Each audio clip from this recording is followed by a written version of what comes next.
UP के मुख्यमंत्री योगी आदित्यनाथ ने एक बार फिर औरंगजेब के हमदर्दों को कड़ी फटकार लगाई है। मुख्यमंत्री योगी आदित्यनाथ ने औरंगजेब के हिमायतियों को देशद्रोही तक बता दिया है और क्या कुछ कहा गया उनकी ओर से, सुनवाते हैं आपको।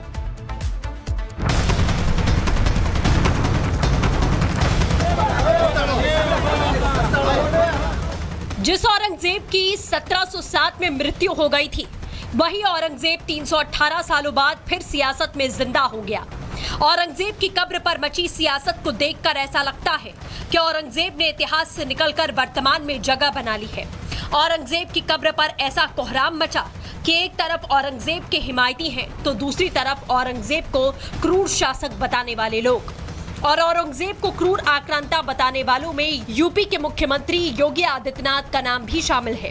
यूपी के मुख्यमंत्री योगी आदित्यनाथ ने फिर एक बार कहा है कि औरंगजेब आक्रांता था।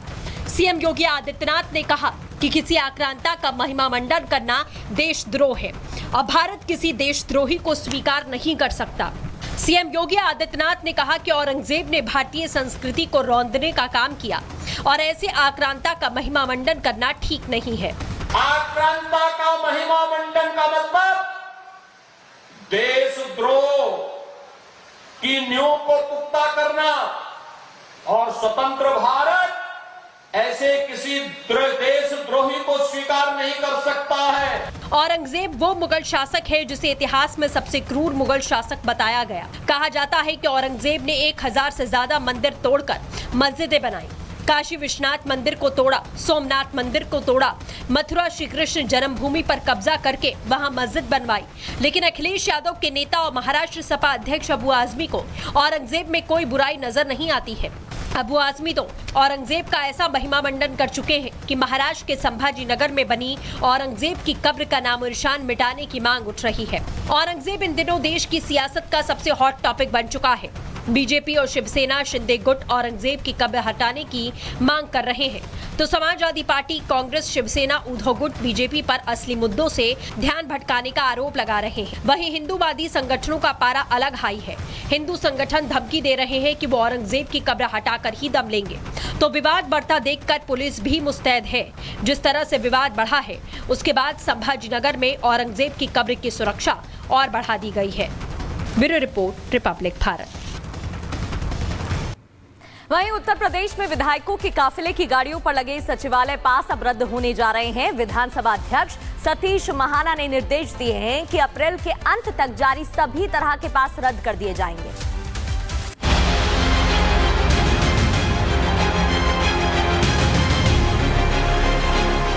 अक्सर आपने कुछ लोगों को पुलिस कर्मियों के सामने ये धौंस दिखाते सुना होगा कि हमारे चाचा विधायक हैं।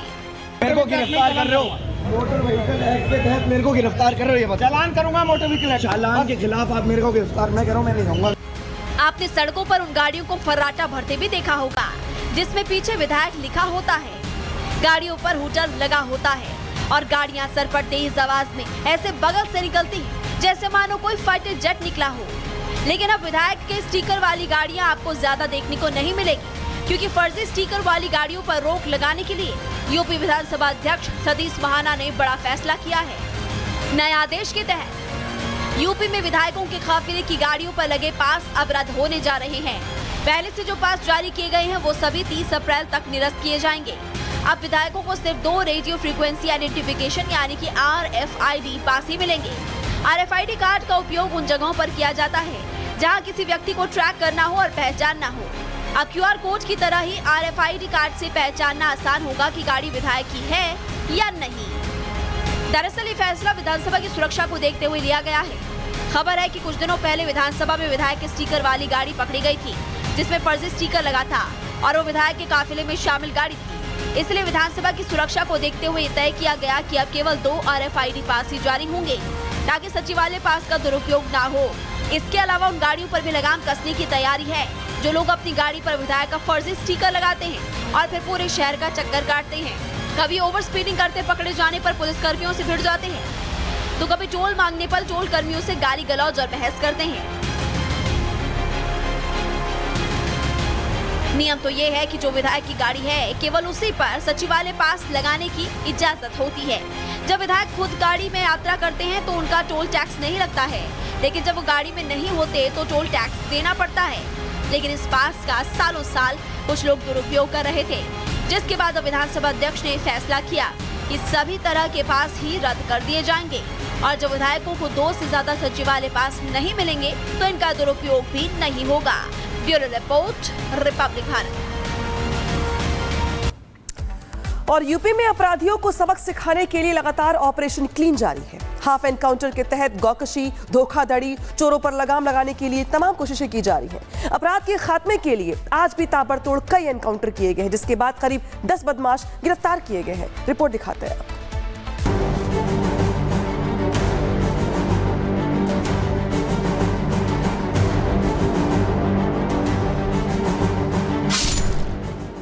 उत्तर प्रदेश में अपराधियों का इलाज लगातार जारी है।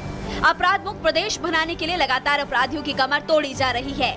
योगी की फोर्स ऑपरेशन लगड़ा चलाकर अपराधियों की हेकड़ी निकाल रही है। जो पहले अपराधी प्रदेश में खौफ बनाया करते थे, आज खुद खौफ में जीने को मजबूर है। देखिए तस्वीरें, कैसे अपराध को अंजाम देने वाले बदमाश अब अपने पैरों पर खड़े होने के लायक भी नहीं बचे। यूपी पुलिस अलग अलग शहरों में ताबड़तोड़ एनकाउंटर कर लगातार संदेश दे रही है कि सुधर जाओ, नहीं तो जिंदगी भर लंगड़ाओगे। जो भी योगी की फोर्स की अनसुनी कर रहा है, उसका हाल कुछ ऐसा ही नजर आ रहा है। सबसे पहले नोएडा की तस्वीर देखिए। यहाँ पुलिस और बदमाशों के बीच देर रात मुठभेड़ हो गई, जिसमें एक बदमाश घायल हो गया। वहीं मुजफ्फरनगर में पुलिस की गोकशी के बदमाशों के साथ मुठभेड़ हो गई। नई मंडी इलाके में बाइक सवार 3 गोकशों को पुलिस ने रोका तो बदमाशों ने फायरिंग कर दी। जवाबी फायरिंग में हरिद्वार निवासी काला नाम का एक आरोपी घायल हो गया। चंडीगढ़ निवासी इब्राहिम गिरफ्तार कर लिया गया, जबकि एक आरोपी मौके से फरार हो गया। बदमाशों के पास से तमंचा, चाकू, बाइक बरामद की गई है। उनको पुलिस ने रोकने की कोशिश करी, वो नहीं रुके और जब पुलिस ने उनका पीछा किया तो उन्होंने पुलिस पार्टी पे फायर किया। जवाबी फायरिंग में एक को गोली लगी है। 3 बाइक सवारों में से 2 को पुलिस ने गिरफ्तार कर लिया है, एक अभी फरार हो गए हैं। गोली लगने वाले का नाम है काला और दूसरा जो उसका साथी पकड़ा गया है उसका नाम है इब्राहिम। ये हमारे गौकशी में वांछित अपराधी हैं और उनका एक साथी है चांद, वो भी फरार है, किंतु जल्दी उसको पुलिस गिरफ्तार कर लेगी। उन्नाव में पुलिस ने चोरी की योजना बनाते 3 बदमाशों को गिरफ्तार किया। बताया जा रहा है कि मुखबिर की सूचना पर पुलिस मौके पर पहुंची तो चोरों ने फायर कर दिया। जवाबी फायरिंग में नियाज नाम का एक आरोपी घायल हो गया, जिसे इलाज के लिए सीएचसी में भर्ती कराया गया, जबकि इरफान और मिलन वर्मा नाम के 2 और बदमाश गिरफ्तार कर लिए गए। मौके से अवैध हथियार चोरी का सामान बरामद किया गया है। फिरोजाबाद के फरीहा में पुलिस और एसओजी की टीम ने मुठभेड़ कर राजा तिवारी उर्फ रौनक नाम का शातिर बदमाश गिरफ्तार कर लिया। बदमाश के पास एक तमंचा, जिंदा कारतूस और बाइक जब्त की है।